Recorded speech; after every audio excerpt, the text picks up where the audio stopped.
Greetings, grace to you and peace from God the Father and the Lord Jesus Christ. Today we'll be continuing in Genesis chapter 11. Now the whole earth used the same language and the same words.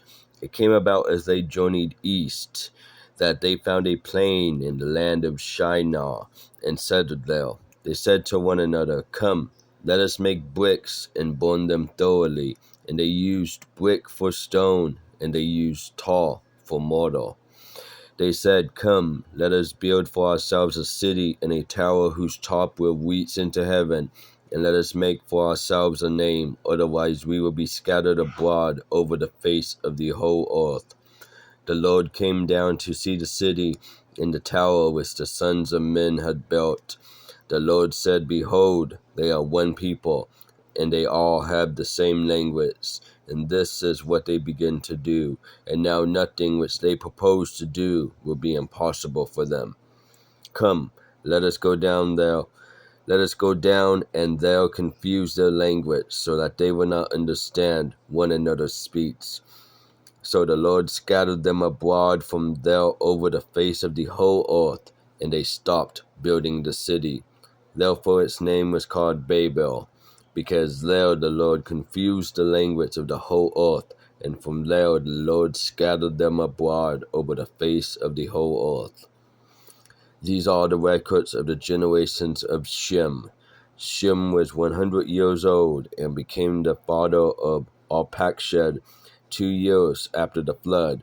And Shem lived 500 years after he became the father of Arpachshad, and he had other sons and daughters. Arpachshad lived 35 years and became the father of Shelah. And Arpachshad lived 403 years after he became the father of Shelah, and he had other sons and daughters. Shelah lived 30 years and became the father of Abel, and Shelah lived 403 years after he became the father of Abel, and he had other sons and daughters.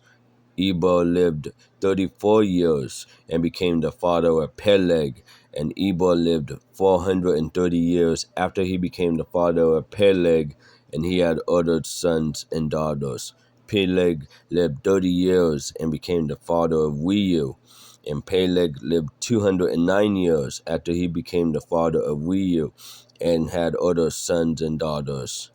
Reu lived 32 years and became the father of Serug, and Reu lived 207 years after he became the father of Serug, and he had other sons and daughters.